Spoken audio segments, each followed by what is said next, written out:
this guy as a young man had a dream to become a big movie star, to come to Hollywood and to become a great director and producer and a writer and all those kind of dreams he had. Of course, everyone told him it can't be done. But he wouldn't take no for an answer, and he moved across from New York to Los Angeles to Hollywood. And of course, one day, after struggling, like we all do in the beginning, to get into TV and into movies, he had this idea of writing a script. And in longhand, he wrote this script, which was Rocky.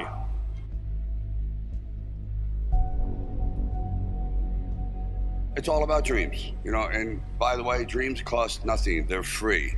The hard part is just keeping them going, and please keep them going, because we're here for one simple reason. He believed in the dream, I believed in the dream, and our dreams come true, and there's no reason every one of yours can't either.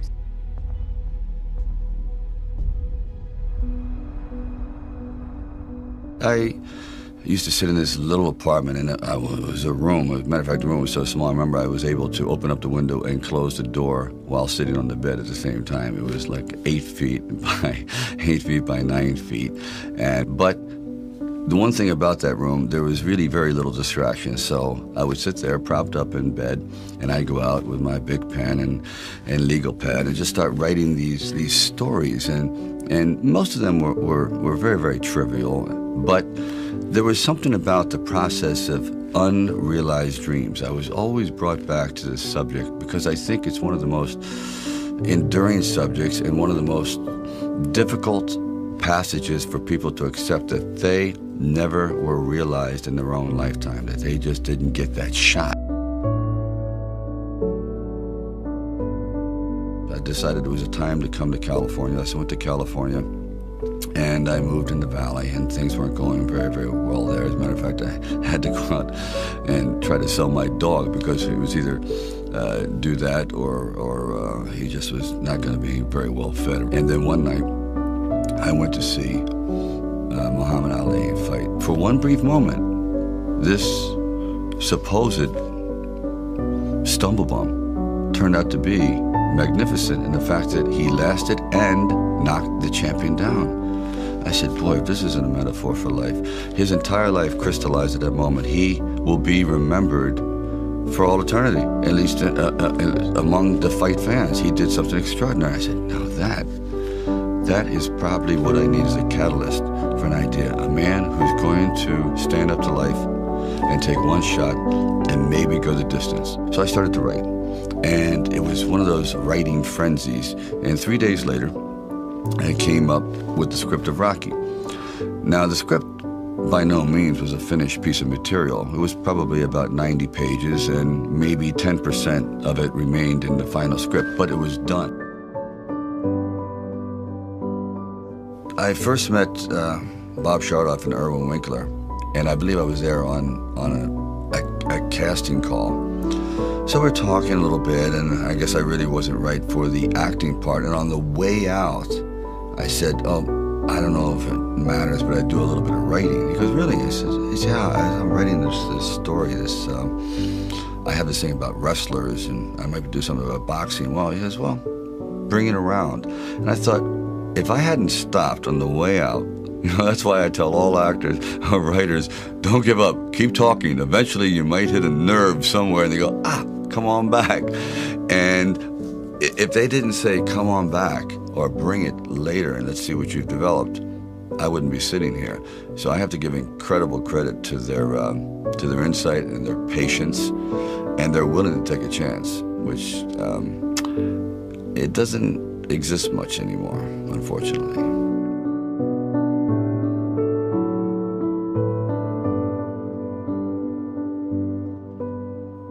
Originally, when I brought the script to them, they were fairly enthusiastic about it. The one thing they were not enthusiastic about was me playing the part, and I really can't blame them at the time. But there was something inside of me that this opportunity is never going to come around. And I really wasn't used to money, and I had no idea of what I would be missing. But the temptation started to come forward. First, it was $25,000 and $100,000. I go, well, I never heard of $100,000 because I had like $106,000 dollars in the bank. And like I said, I had to sell my dog, and things were not looking very, very good.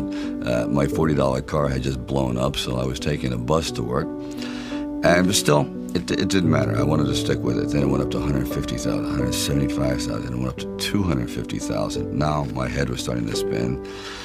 And it went up to $330,000. And probably, I heard it went up to $360,000.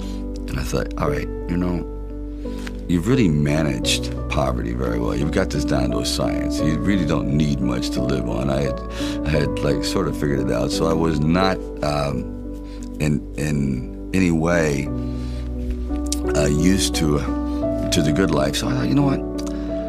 If I know in the back of my mind, if I sell the script and it does very, very well, I'm going to jump off a building. And if I'm not in it. So this is one of those things where you just roll the dice and you fly by the proverbial seat of your pants. Say, all right, I got to try it. I got to just do it. I may be totally wrong, and I'm going to be taking a lot of people down with me, but I just believe in it. We were working with the handheld camera at the time with Garrett Brown, and it was somewhat experimental. And he'd film me running through shopping malls and up down the steps and flights, curved corridors along the river, until finally my legs basically gave out and I'm like writhing on the ground, and I want to rise up and say, John, I'm dying here. And he goes, no, use it. Use the pain. I said, for what? I mean, I'm in misery. He goes, well, no, you know, it's giving your character, it's giving him some depth. I said, it's giving me bruises. It's giving me like agony. I can't sleep at night. Like the scene where we just jumped down and saw this ship along the dock, this docked along the pier. And I said, just jump out, run as fast as you can along the ship. And I'm running and running. I said, you know what? My legs are buckling. I'm literally going to crash down here. Teeth are going to go, jaw, face. I'm just going to be ground down to this flat-faced image. Please. And I just barely made it.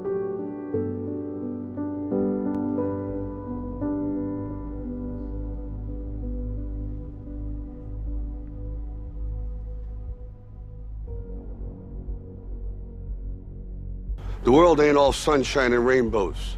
It's a very mean and nasty place, and I don't care how tough you are, it will beat you to your knees and keep you there permanently if you let it. You, me, or nobody is gonna hit as hard as life. But it ain't about how hard you hit. It's about how hard you can get hit and keep moving forward. How much you can take and keep moving forward. That's how winning is done.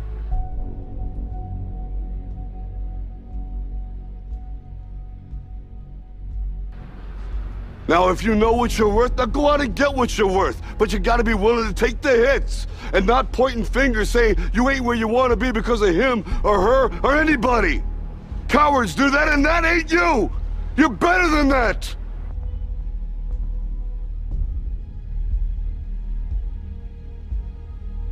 You can't be alone.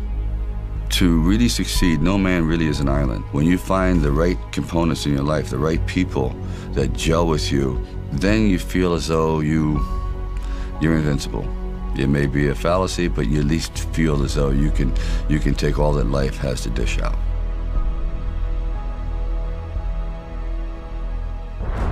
At the very end of our lives, if we can still say, you know, we were never humbled, we were knocked down, but we got up, and I can say, I lived life with integrity, and I took all the blows, as the song says, and I still prevailed. I think that's a good epitaph for anyone.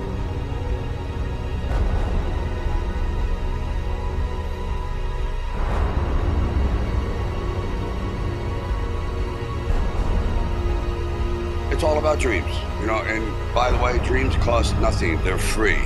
The hard part is just keeping them going, and please keep them going, because we're here for one simple reason. He believed in the dream, I believed in the dream, and our dreams come true, and there's no reason every one of yours can't either.